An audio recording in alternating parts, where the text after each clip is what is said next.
जब आप किसी दूसरे देश में जाते हैं तो वहाँ के लोगों की आदतों, उनके तौर तरीकों को देखकर कई बार कल्चरल शॉक लगता है। जैसे जब किसी को बुखार होता है तो इंडिया में अमूमन माथे पर बर्फ की पट्टी की जाती है और यहाँ जर्मनी में गर्म पानी की पट्टियाँ की जाती हैं, वो भी टांगों पर। ऐसे ही और भी कई कल्चरल शॉक्स मिलते हैं, खासकर तब जब यहाँ हम टीनेजर्स को बियर पीते हुए देखते हैं, खुल्लम खुल्ला घर वालों के साथ बैठकर। अजीब लोग हैं, कोई शर्म हया ही नहीं है। शराब ऐसा शब्द है जो घर वालों के सामने लेते हुए हम कांपते हैं।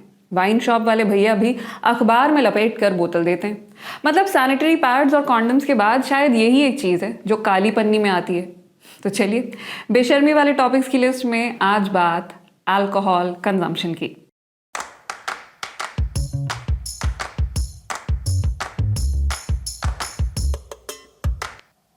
अल्कोहल कंजम्पशन को लेकर हर देश में अलग अलग तरह के नियम कानून हैं। भारत में अधिकतर राज्यों में 21 साल की उम्र से कम के व्यक्ति को शराब बेची नहीं जा सकती। साथ ही इससे कोई फर्क नहीं पड़ता कि शराब बियर है, वाइन है या विस्की। शराब शराब है। अमेरिका में भी ऐसा ही है, लेकिन कुछ देश इसमें बहुत क्लियर डिस्टिंक्शंस करते हैं, जैसे जर्मनी। यहाँ 16 साल की उम्र से बियर, वाइन और शैंपेन खरीदने की परमिशन है। इतना ही नहीं, 14 साल की उम्र से आप बियर, वाइन और शैंपेन पी सकते हैं। खुद खरीद नहीं सकते, लेकिन पी सकते हैं अगर आपके माता पिता आपके साथ हैं तो। यानी मम्मी पापा ने अलाउ कर दिया है तो कोई दिक्कत नहीं। लेकिन हार्ड लीकर यानी विस्की, रम, ब्रांडी वगैरह आप 18 की उम्र के बाद ही खरीद सकते हैं और पी सकते हैं। ऐसा क्यों? क्योंकि बियर या वाइन में अल्कोहल काफ़ी कम होता है। कोई नशे में टल्ली हो जाए उसके लिए बहुत अधिक मात्रा में बियर या वाइन पीनी पड़ेगी, जबकि विस्की या ब्रांडी में अल्कोहल बहुत ज़्यादा होता है, तो थोड़ी सी पीकर नशा हो जाता है। अब हिंदी फिल्मों में तो हीरोइन जब भी शराब पीती है तो सुबह उसे कुछ भी याद नहीं रहता है। इसने बेसिकली लोगों के दिमाग में ये इमेज बना दी है कि शराब पीकर आप कुछ भी कर सकते हैं, क्योंकि पीने के बाद तो आपको कुछ याद रहने वाला है नहीं। लेकिन असल में ऐसा सिर्फ तब होता है जब आपने बहुत ज़्यादा पी ली हो। इसे ब्लैकआउट कहते हैं। तो आइए अब इसकी साइंस को समझते हैं। रात को पार्टी तो बहुत बढ़िया रही, बस एक दिक्कत है कि सुबह उठकर पार्टी के बारे में कुछ भी याद नहीं है। सारी यादें धुंधली सी हैं। तो आपने कुछ ड्रिंक्स ली और उसके बाद आपके दिमाग ने पॉज बटन दबा दिया और लॉन्ग टर्म मेमोरीज बनाना बंद कर दिया। हालांकि आप तो पूरा वक्त होश में थे, फिर भी कुछ याद नहीं है।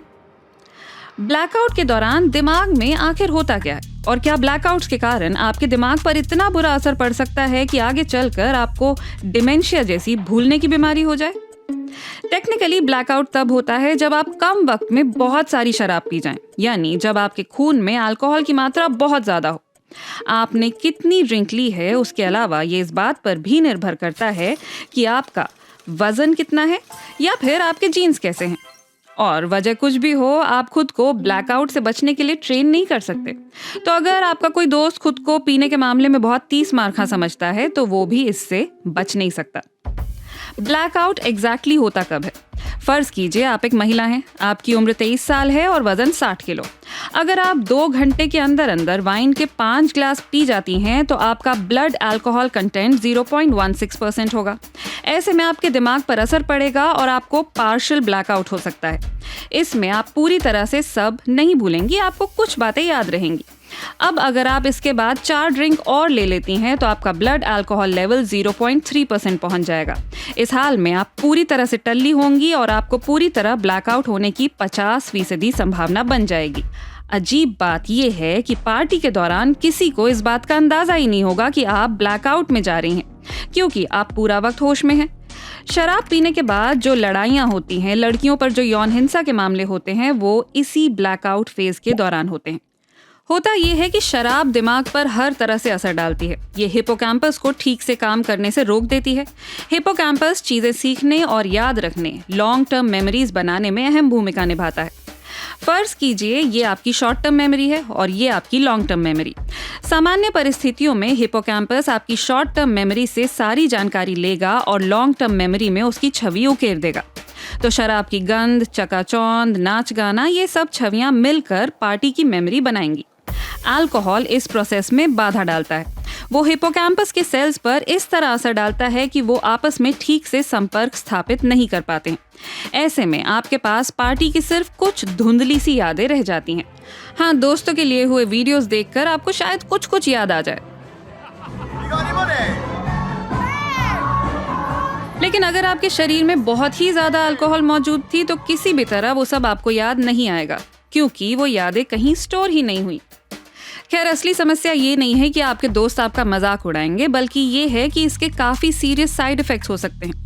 बहुत ज्यादा शराब दिमाग पर बुरा असर डालती है, खासकर टीनेजर्स और युवा लोगों के दिमाग पर, क्योंकि मिड-20s तक हमारा दिमाग डेवलप होता रहता है। इस उम्र में दिमाग खुद पर काम कर रहा होता है ताकि वो तेजी से चल सके। लेकिन अगर आप उसे बार बार शराब देकर प्रताड़ित करते रहेंगे तो दिमाग खुद को डेवलप नहीं कर पाएगा।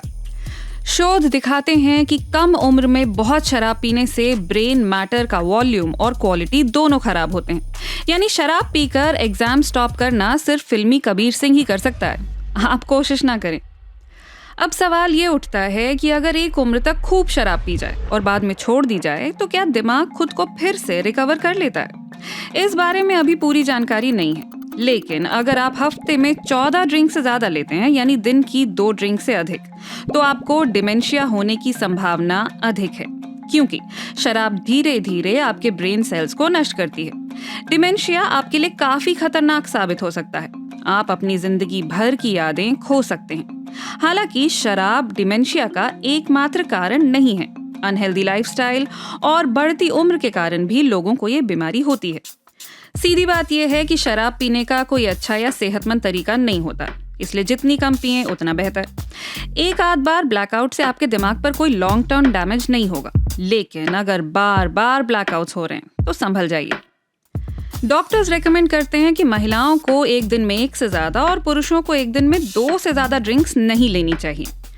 तो पार्टी में जाइए, माहौल का लुत्फ उठाइए, हाथ में 1 ड्रिंक रखिए और पूरी शाम उसी को एंजॉय कीजिए। इस तरह आप दोस्तों के साथ अपनी प्यारी यादों को संजो कर रख सकेंगे। तो जैसा कि मैं हमेशा कहती हूँ, अति किसी भी चीज की हो बुरी ही होती है।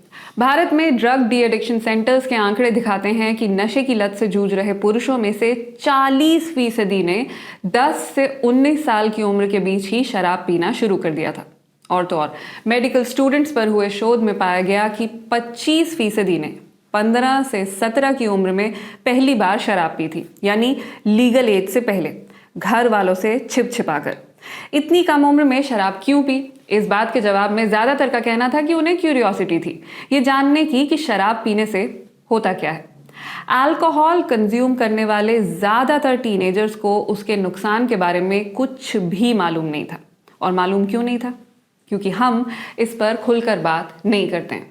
पीरियड्स, प्रेगनेंसी, फैमिली प्लानिंग के अलावा डिप्रेशन, ड्रग्स, अल्कोहल, ये भी ऐसे मुद्दे हैं जिन पर खुलकर तो क्या, ठीक से भी बात नहीं होती है। और वैसे अल्कोहल तो कफ सिरप में भी होती है। कफ सिरप का नाम लेते हुए तो हमें कोई हिचकिचाहट नहीं होती। इसलिए बात कीजिए, खुलकर बात कीजिए। अल्कोहल के मुद्दे को मैं जारी रखूंगी अगले एपिसोड में भी, और बात करूंगी कुछ ऐसी गलतफहमियों की जो अल्कोहल के बारे में हमारे दिमाग में अटकी हुई हैं। आपने जिंदगी में पहली बार कब शराब पी थी? बताइएगा मुझे कमेंट करके। मैं मिलूंगी आपसे अगली बार। नमस्कार।